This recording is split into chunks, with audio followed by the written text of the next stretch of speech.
Hello friends, DElEd fourth semester शैक्षिक प्रबंधन प्रशासन विषय के अंतर्गत आज हम उपस्थित हुए हैं। प्रारंभिक शिक्षा जो खंड बा है, खंड बा के अंतर्गत प्रारंभिक शिक्षा के विकास में संलग्न विभिन्न अभिकरण एवं उनकी भूमिका, मतलब प्रारंभिक शिक्षा के विकास में कौन कौन सी संस्थाएं हैं और जो संलग्न है, जो विकास में प्रयासरत है और उनकी क्या भूमिका है, उसके अंतर्गत हम राष्ट्रीय स्तर पर कार्य करने वाले उपकरण की बात कर रहे थे। अर्थात राष्ट्रीय स्तर पर काम करने वाले संस्थानों की बात कर रहे थे। उसमें से हमने एनसीईआरटी और एनसीटी के बारे में अध्ययन कर लिया। अब हमारा नेक्स्ट जो संस्था या उपकरण है वो है न्यूपा। न्यूपा आपने शब्द सुना होगा बहुत ज्यादा, न्यूपा, इसको नीपा भी कहा जाता है, न्यूपा या नीपा दोनों कहा जाता है। न्यूपा अगर कहा जाए national university of educational planning and administration, क्या हुआ? National university of educational planning and administration, अर्थात राष्ट्रीय शैक्षिक योजना एवं प्रशासन विश्वविद्यालय। क्या चीज है? राष्ट्रीय शैक्षिक योजना एंड प्रशासन विश्वविद्यालय, मतलब नेशनल स्तर पर शैक्षिक योजना एवं प्रशासन को बनाने वाला विश्वविद्यालय क्या है? न्यूपा। अगर न्यूपा की बात करा जाए तो न्यूपा जो है शैक्षिक योजना और प्रशासन के क्षेत्र में केंद्रीय मानव विकास मंत्रालय द्वारा स्थापित भारत का ही नहीं दक्षिण एशिया का ही एक प्रमुख संगठन है। किसके? मानव विकास मंत्रालय, जिसको एचआरडी मंत्रालय कहा जाता है। शॉर्ट टर्म में कहा जाए एचआरडी, ह्यूमन रिसोर्स डेवलपमेंट मंत्रालय या ह्यूमन रिसोर्स डेवलपमेंट मंत्रालय कह सकते हैं या विभाग कह सकते हैं। एचआरडी के अंतर्गत ही शिक्षा भी आती है। ह्यूमन, आप शिक्षा विभाग अलग से नहीं है, शिक्षा विभाग किसके अंतर्गत आता है? एचआरडी मंत्रालय के अंतर्गत आता है, अर्थात ह्यूमन रिसोर्स डेवलपमेंट मंत्रालय विभाग के अंतर्गत आता है, जिसको हम कहते हैं केंद्रीय मानव संसाधन विकास मंत्रालय। केंद्रीय अगर राष्ट्रीय स्तर पर है तो केंद्रीय कहलाएगा और अगर स्टेट स्तर पर तो राज्य कहलाएगा। सब जगह होता है मानव विकास मंत्रालय होता है, एचआरडी विभाग कहा जाता है इसको। तो वही कह रहा है कि न्यूपा जो है शैक्षिक योजना एवं प्रशासन के क्षेत्र, मतलब शिक्षा की योजना एवं प्रशासन के क्षेत्र में मानव विकास मंत्रालय द्वारा स्थापित यह भारत का ही नहीं दक्षिण एशिया का एक प्रमुख संगठन है। पूरे दक्षिण एशिया का प्रमुख संगठन है जो शैक्षिक योजना एवं प्रबंधन के क्षेत्र में, किसके ध्यान रखिएगा, किसके क्षेत्र में? शैक्षिक योजना एवं प्रबंधन के क्षेत्र में। मेन ये काम है इसका, शैक्षिक योजना करना एवं उसका प्रबंधन करना के क्षेत्र में क्षमता विकास और शोध कार्य में संलग्न है। मतलब उसकी क्षमता का विकास करना, उस नए नए शोध करना जिससे नई नई योजनाएं शैक्षिक आ सके और उसका अच्छे से प्रबंधन किया जा सके, शोध कार्य में चलना। शैक्षिक योजना और प्रशासन के क्षेत्र में इसके द्वारा किए जा रहे कार्यों को देखते हुए जानेंगे। शैक्षिक योजना और प्रशासन के क्षेत्र में इसके द्वारा जो कार्य किया जा रहा था उसको देखते हुए भारत सरकार ने अगस्त 2006 में इसको मानद विश्वविद्यालय का दर्जा प्रदान किया। उन्नत मानव विश्वविद्यालय आगे नहीं, मानव विश्वविद्यालय बना दिया। इसमें आगे लिख लीजिए मानव विश्वविद्यालय बना दिया।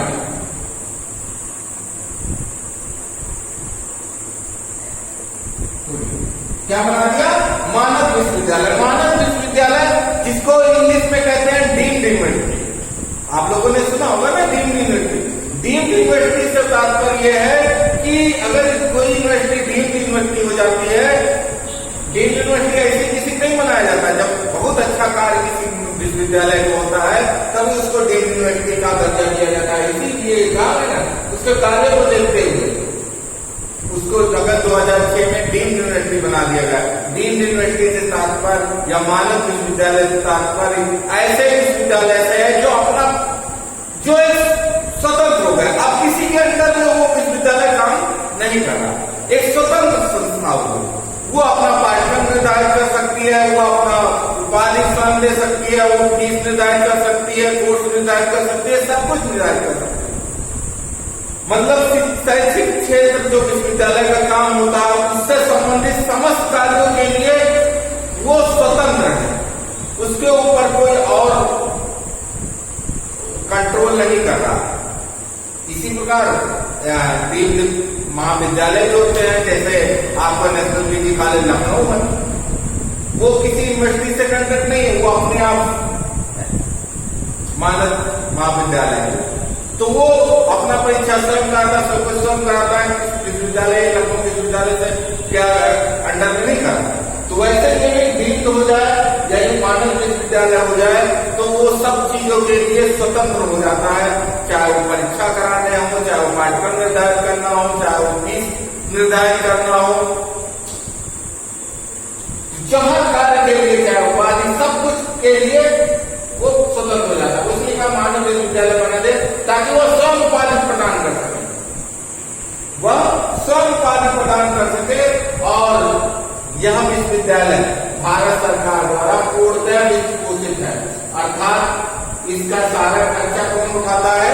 भारत सरकार। कौन उठाता है? भारत सरकार उठाती है। ध्यान रखिएगा, न्यूपा का खर्चा, न्यूपा विश्वविद्यालय का खर्चा टोटल भारत सरकार उठाती है। अब बात करते हैं इसके थोड़ा सा, इसकी स्थापना कैसे हुई। तो इसकी स्थापना 1962 में एशिया प्रशांत क्षेत्र के शैक्षिक योजनाकारों, प्रशासकों और पर्यवेक्षकों के प्रशिक्षण के लिए एशिया क्षेत्र के यूनेस्को केंद्र के रूप में की गई है।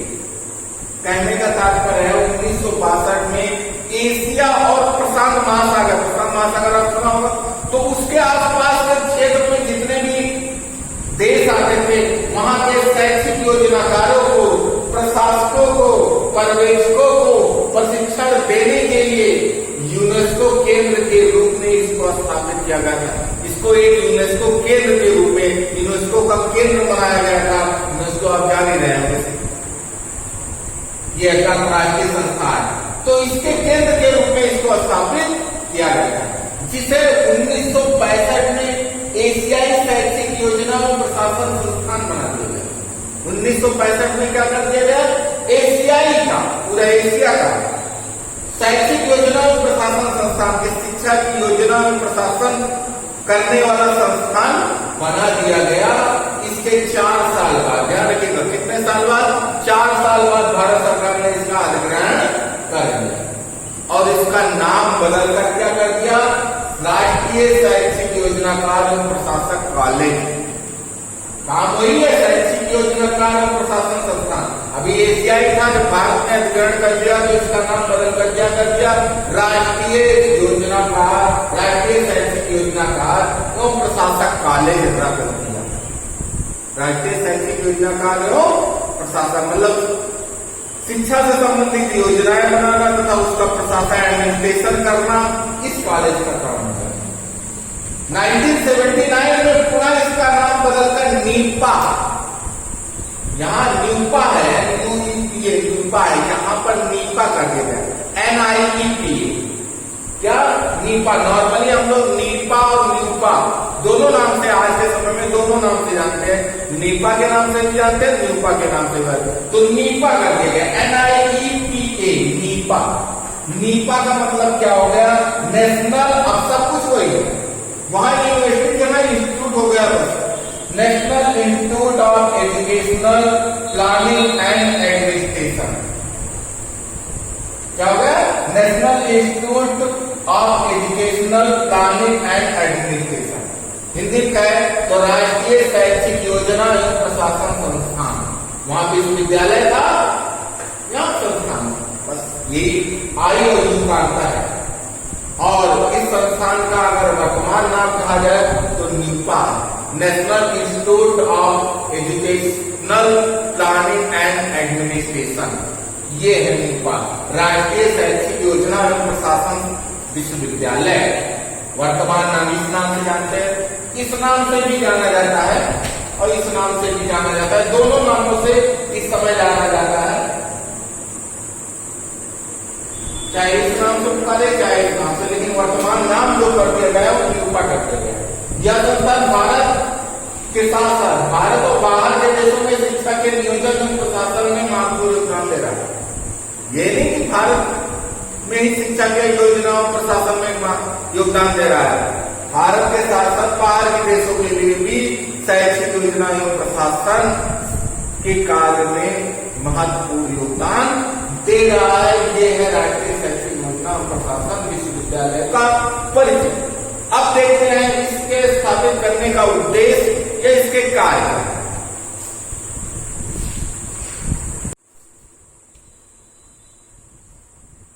अब बात करते हैं निपा के कार्य की। Nipah national university of education planning and administration, national institute of education planning and administration का कार्य क्या क्या है, हमने अभी तक आपको बताया। नॉर्मली ये जो स्थापित किया गया था शिक्षा के नियोजन और प्रशासन से संबंधित, जैसे यहाँ साफ साफ है शैक्षिक योजना और प्रशासन से संबंधित ये विश्वविद्यालय है और या यह संस्थान है, उसी उद्देश्य से इसको स्थापित किया गया था। तो वही कहा गया है कि शिक्षा नियोजन और प्रशासन से संबंधित, शिक्षा नियोजन एवं प्रशासन से संबंधित भारतीय और विदेशी व्यक्तियों को क्या करता है, प्रशिक्षण कार्यक्रम आयोजित कराता है। चाहे वो भारतीय हो चाहे वो विदेशी हो, दोनों के लिए क्या चीज करता है, प्रशिक्षण कार्यक्रम आयोजित कराता है। प्रशिक्षण कार्यक्रम को सेमिनार के माध्यम से, वर्कशॉप के माध्यम से, इन सभी चीजों के माध्यम, संगोष्ठी के माध्यम से, इन सबके माध्यम से, गेस्ट लेक्चर माध्यम से, इन सबके माध्यम से ट्रेनिंग कार्यक्रम आयोजित करता है। इसके भारतीय और विदेशी दोनों नागरिकों के लिए, दोनों व्यक्तियों के लिए प्रशिक्षण कार्यक्रम आयोजित करता है। किससे संबंधित, शिक्षा नियोजन और प्रशासन से संबंधित जो होता है। साथ साथ डिप्लोमा पाठ्यक्रमों की व्यवस्था करता है, विभिन्न प्रकार के जो डिप्लोमा पाठ्यक्रम है उसकी व्यवस्था निपा करता है।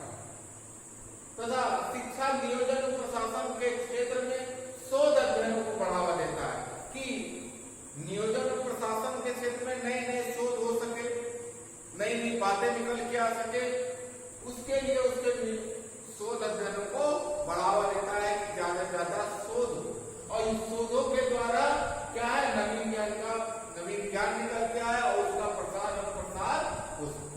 वही कह रहा है शिक्षा नियोजन और प्रशासन के क्षेत्र में शोध अध्ययनों को बढ़ावा देता है और साथ साथ नवीन ज्ञान का प्रसार करता है। अर्थात शोध जब होगा तो नई नई बातें निकल के आएंगी, नए नए खोजें निकल के आएंगी, नई नई चीजें आएंगी, नई नई विधियां आएगा। तो वही चीज नियोजन और प्रशासन के क्षेत्र में जो नई नई चीजें आएंगी वो उनका, उसी को कहा जाता है नई चीजें, नई ज्ञान को नवीन ज्ञान कहा जाता है, उसका प्रसार करना। किसके संबंधित, शिक्षा नियोजन और प्रशासन, क्योंकि इसका काम है शिक्षा शैक्षिक नियोजन और प्रशासन करना है। साथ साथ शिक्षा विभागों के पुनर्गठन हेतु परामर्श कार्यक्रमों एवं सेवाओं का आयोजन करना। शिक्षा विभाग के पुनर्गठन हेतु शिक्षा भाई ये भी एडमिनिस्ट्रेशन के अंतर्गत आता है, पुनर्गठन करना प्रशासन के अंतर्गत आता है, नियोजन के अंतर्गत आता है। तो वही तरह शिक्षा विभागों के पुनर्गठन हेतु परामर्श कार्यक्रमों एवं सेवाओं का आयोजन करना, विभिन्न प्रकार के परामर्श कार्यक्रम एवं सेवाओं का आयोजन करना, जैसे प्रौढ़ शिक्षा हो गई, जनसंख्या शिक्षा हो गई, इन सब चीजों का के द्वारा परामर्श कार्यक्रम सेवाओं का आयोजन कर सकते। पुस्तकों पत्रिकाओं शोध पत्रों का प्रकाशन करना, जो शोध हो रहा है उसको शोध पत्र में प्रकाशन करना, पुस्तकों को प्रकाशित करना, पत्रिकाओं को प्रकाशित करना, ये इसका काम है। साथ साथ अन्य राष्ट्रीय जो संस्थाएं हैं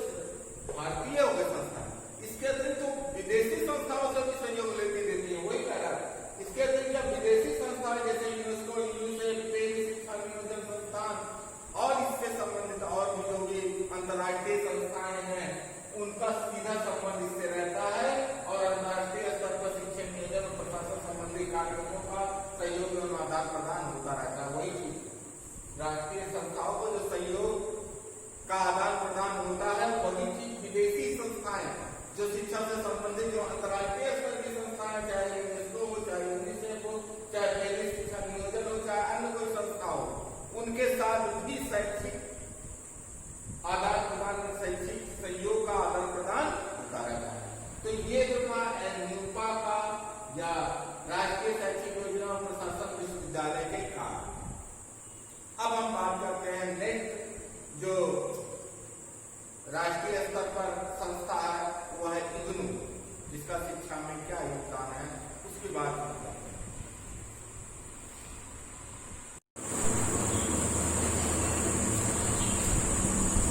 शिक्षा के राष्ट्रीय अभियान की भूमिका में नेक्स्ट जो है वो है इग्नू। इग्नू से तात्पर्य Indira Gandhi national open university. अगर फुल फॉर्म देखा जाए तो Indira Gandhi national open university, Indira Gandhi Hindi कहिए तो इंदिरा गांधी राष्ट्रीय ओपन को मुक्त कहते हैं, यूनिवर्सिटी का मतलब है विश्वविद्यालय। तो इंदिरा गांधी राष्ट्रीय मुक्त विश्वविद्यालय, या जिसको हम बहुत सबसे प्रचलित नाम है इग्नू के नाम से ही ज्यादातर जानते हैं, IGNOU, इंदिरा गांधी राष्ट्रीय ओपन यूनिवर्सिटी। अगर बात करा जाए कि इसकी स्थापना की, तो भारतीय संसदीय अधिनियम के द्वारा उस समय तत्कालीन प्रधानमंत्री राजीव गांधी थे, उन्होंने इसकी स्थापना की थी, या इसकी स्थापना राजीव गांधी के द्वारा हुई थी। तो वही कह रहा, भारतीय संसदीय अधिनियम के द्वारा सितंबर 1985 में यह एक केंद्रीय विश्वविद्यालय के रूप में स्थापित हुआ। कब? सितंबर 1985 में। बहुत ज्यादा पूछा जाता है, ध्यान रखिएगा, इसका फुल फॉर्म भी पूछा जाता है, ये भी ध्यान रखिएगा। एक केंद्रीय विश्वविद्यालय के रूप में स्थापित हुई थी। किस रूप में? एक केंद्रीय विश्वविद्यालय। ठीक है। भारतीय संसदीय अधिनियम के द्वारा भारत सरकार ने सितंबर 1985 में एक केंद्रीय विश्वविद्यालय के रूप में इग्नू की स्थापना की थी। उस समय तत्कालीन प्रधानमंत्री राजीव गांधी थे, उन्होंने वही स्थापक माने जाते हैं। लेकिन इसने अपना कार्य जो है 1986-87 से विधिवत जो कार्य है 1986-87 से करना आरंभ किया था, और इसका मुख्यालय नई दिल्ली मैदानगढ़ी नामक क्षेत्र, नई दिल्ली में मैदानगढ़ी नामक क्षेत्र में स्थित है इसका मुख्यालय। ध्यान रखिएगा, यह दुनिया का सबसे बड़ा विश्वविद्यालय है, पूरी दुनिया का, इंडिया का ही नहीं, पूरी दुनिया का सबसे बड़ा विश्वविद्यालय है।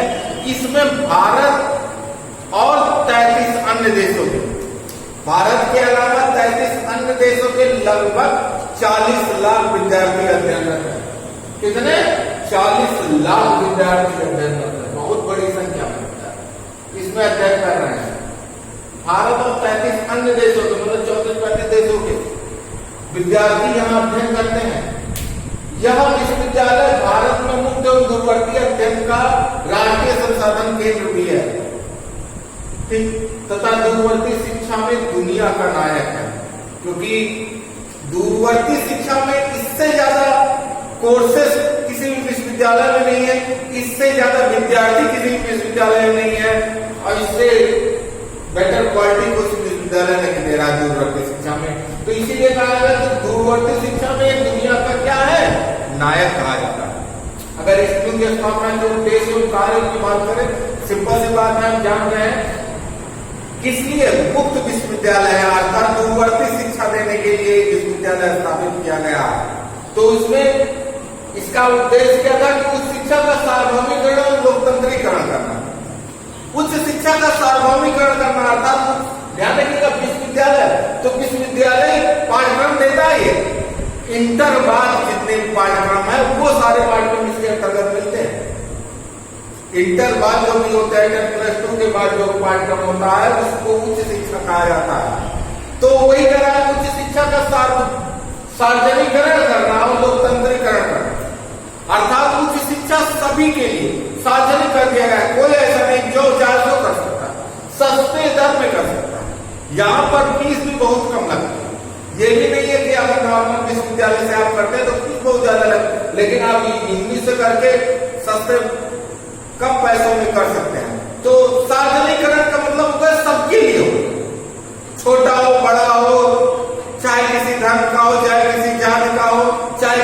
क्षेत्र का हो, कोई भी कर सकता है लोकतंत्रीकरण। इसमें यह नहीं है कि किसी प्रकार का भेदभाव किया जाएगा, लोकतांत्रिक रूप से इसमें सबको शिक्षा दी जाएगी। तो वही चीज कर दिया इच्छुक लोगों के द्वार। और ये भी है, शिक्षा ये नहीं कि दिल्ली में जाके पढ़ना पड़ेगा।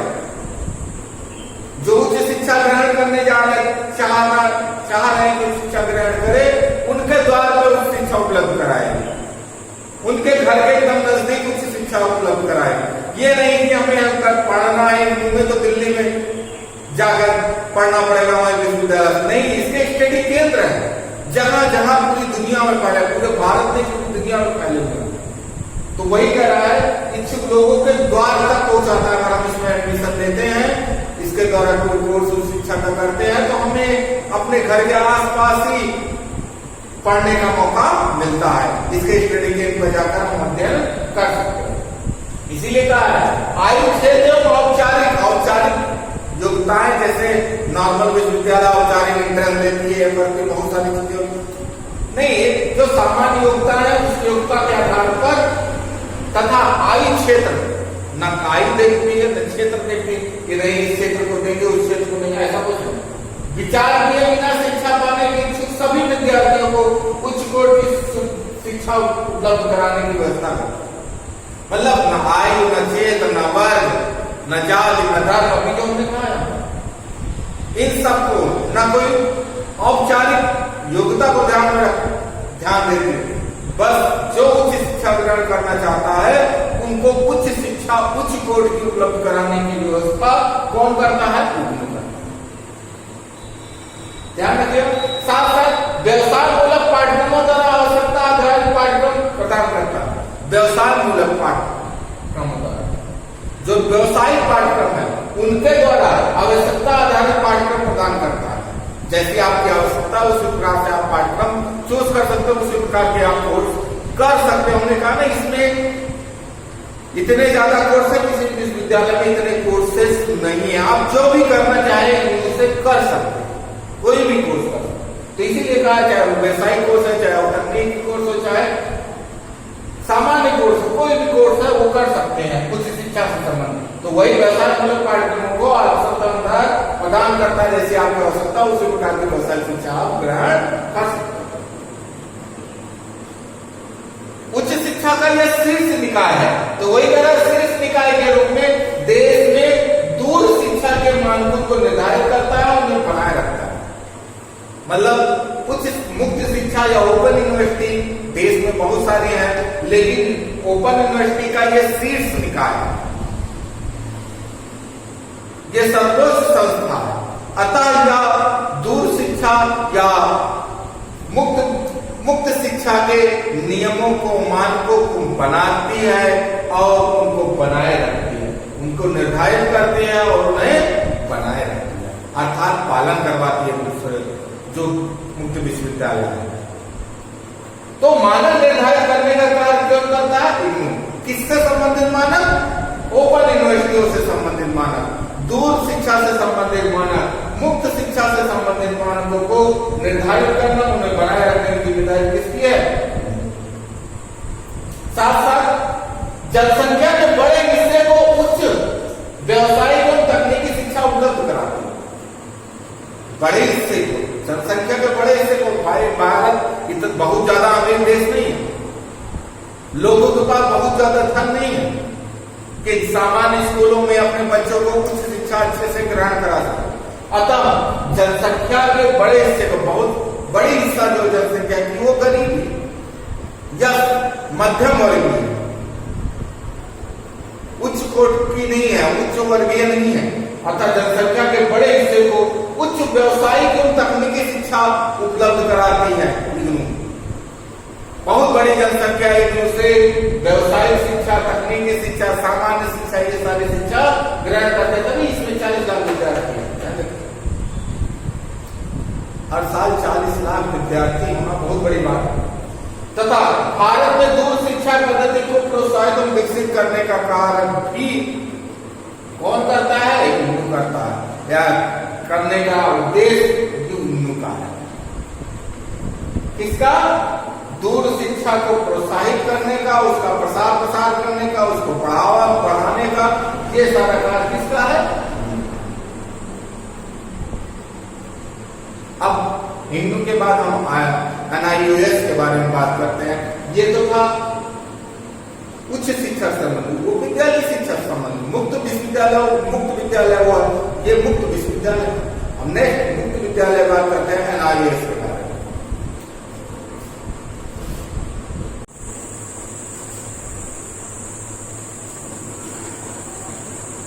अब नेक्स्ट राष्ट्रीय अभिकरण की बात करते हैं तो उसमें आता है NOS, जिसको हम कहते हैं नेशनल ओपन स्कूल, अर्थात राष्ट्रीय मुक्त विद्यालय, नेशनल ओपन स्कूल, राष्ट्रीय मुक्त विद्यालय या NIOS का मतलब हुआ national institute of open schooling हो गया। ओपन स्कूलिंग मतलब होता है विद्यालय शिक्षा। तो क्या होगा? राष्ट्रीय मुक्त विद्यालय शिक्षा संस्थान। ना वर्तमान नाम तो NIOS है, लेकिन NOS के नाम से भी हम जानते हैं कि शुरू में इसका नाम NOS था। तो NOS भी लोग कहते हैं, NIOS भी कहते हैं, लेकिन दोनों का मतलब एक ही है, चाहे NIOS बोला है चाहे NOS है। अब बात करते हैं NOS क्या है। तो NOS या NIOS, नेशनल ओपन स्कूल या national institute of open schooling, राष्ट्रीय मुक्त विश्वविद्यालय शिक्षा संस्थान, भारत में मुक्त विद्यालयों की शिक्षा परिषद है। मतलब जो मुक्त विद्यालय हैं उनकी शिक्षा परिषद है NIOS या NOS। एक अधिनियम, एक परिषद है, इनसे ही मुक्त विद्यालयों की और बातें होती है, जो भी चीजें होंगी इन्हीं से होंगे NIOS से। या एक स्वायत्त संगठन है। स्वायत्त संगठन हमने आपको बताया कि स्वतंत्र संगठन है, किसी के अंडर में नहीं है ये अब सारे कार्य स्वयं करती है। स्वायत्त का मतलब ये हुआ, ये नहीं कि इनके अंडर में रहकर कार्य नहीं, एक स्वतंत्र संगठन है, जैसे हमने NCERT और NCT को बताया। तो स्वायत्त संगठन है, इसकी स्थापना वही अभी जो हमने पीछे बताया केंद्रीय मानव विकास मंत्रालय द्वारा। किसके द्वारा? केंद्रीय मानव विकास मंत्रालय, जो नुपा में भी, नुपा की स्थापना भी इसके द्वारा होती, नुपा की केंद्रीय मानव विकास मंत्रालय द्वारा होती। केंद्रीय मानव विकास मंत्रालय मतलब भारत सरकार के मानव विकास मंत्रालय द्वारा नवंबर 1989 में हुई थी। ध्यान रखिएगा, जितने भी केंद्रीय अभिकरण या राज्य अभिकरण है इनका फुल फॉर्म आपको पता होना चाहिए, ये स्थापित कब हुए और इनका मुख्य कार्य क्या है, क्योंकि इससे संबंधित ही क्वेश्चन आते हैं, अदर नहीं आते। स्थापना कब हुई, फुल फॉर्म क्या रहा और मुख्य कार्य, जो कार्य हम बता रहे हैं मुख्य बता रहे हैं। इसमें से भी अगर आपको पूरा नहीं याद रहता, कुछ याद रहता है, तभी काम चल जाएगा। तो मुख्य कार्य 2 नंबर का पूछते हैं, 1 ही नंबर में ज्यादातर पूछा जाता है। 2 नंबर में आए तो आपको कई कार्य लेने पड़ेंगे, नहीं तो 1 नंबर में एक आध होता है। तो मानव विकास मंत्रालय द्वारा नवंबर 1989 में हुई और इसका क्षेत्र इतना व्यापक कर दिया गया था कि माध्यमिक शिक्षा बोर्ड द्वारा जो मुक्त विश्वविद्यालय थे इसके अंडर में कर दिए, इसमें सम्मिलित कर लिया गया, इसी में सम्मिलित कर लिया गया। जो माध्यमिक शिक्षा बोर्ड के अंतर्गत मुक्त विश्वविद्यालय थे उसको इसी में सम्मिलित कर दिया गया। और 1890 में पंजीकृत विद्यार्थियों की परीक्षा में प्रमाण पत्र देने के लिए इसको प्राधिकृत कर दिया गया कि आप परीक्षा दीजिए, प्रमाण पत्र दीजिए, सारा कार्य आप करवाइए,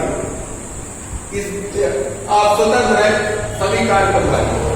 और वर्तमान में NIOS के नाम से जाना जाता है, जैसे हमने बताया, जो माध्यमिक जो उच्च माध्यमिक स्तर की शिक्षा मुक्त विश्वविद्यालय पद्धति से उपलब्ध कराता है।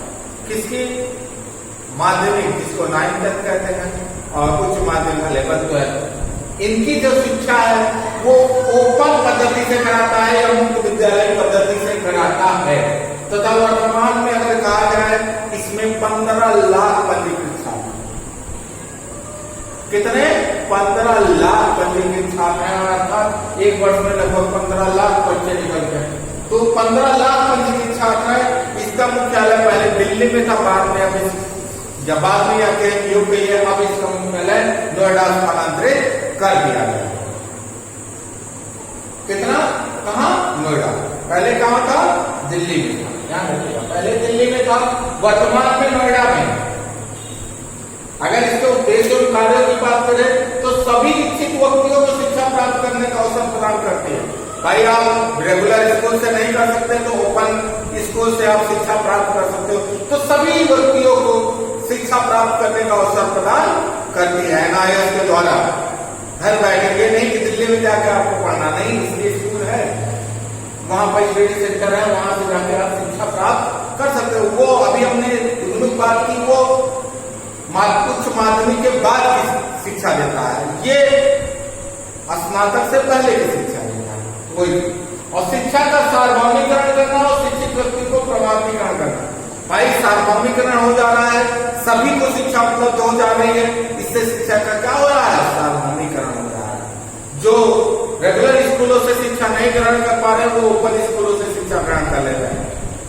तो सभी लोग इससे शिक्षा ग्रहण कर ले रहे हैं, तो शिक्षा का क्या हो जा रहा है, सार्वभौमिकरण हो जा रहा है। साथ साथ शिक्षित व्यक्तियों को प्रमाणीकरण भी कर दिया, उनका प्रमाण पत्र वगैरह भी प्रदान कर दिया, उनको प्रमाणित कर दिया, नहीं ये शिक्षित हो गए। विद्यार्थी अपनी सुविधा अनुसार परीक्षा प्रणाली चूज कर सकता है, कब उसको परीक्षा देना है, कब नहीं देना है, कब वो तैयार है। ये नहीं एकदम फिक्स है कि आज हम कि 6 महीने के बाद, 1 साल के बाद इस दिन हमारी परीक्षा होगी, नहीं, अपनी परीक्षा के डेट वो स्वयं तैयार नहीं है तो 2 महीने बाद का परीक्षा का डेट निकाल सकता है। तो वो अपनी इच्छा अनुसार परीक्षा प्रणाली चुन सकता है। साथ साथ मुख्य और दूरवर्ती पाठ्यक्रम में अध्ययनरत विद्यार्थियों के लिए गुणवत्तापूर्ण पाठ सामग्री तैयार करती है। ओपन से जो विद्यार्थी अध्ययन कर रहे हैं उनके लिए गुणवत्तापूर्ण पाठ सामग्री या पाठ कार्यक्रम भी तैयार करती है, शैक्षिक कार्यक्रम भी तैयार करती है वो एनआईएस। साथ साथ पूरा स्नातक स्तर वही माध्यमिक और उच्च माध्यमिक स्तर पर जीविका एवं आवश्यकता आधारित शैक्षिक एवं व्यवसायिक पाठ्यक्रम तैयार करती है। ऐसे पाठ्यक्रम तैयार करती है जो हमारी जीविका को चला सके, हमारी आवश्यकता पर आधारित, जैसे हमें आवश्यकता है उस आधारित पाठ्यक्रम। तो ऐसे पाठ्यक्रमों को तैयार करती है कौन, एनआईएस।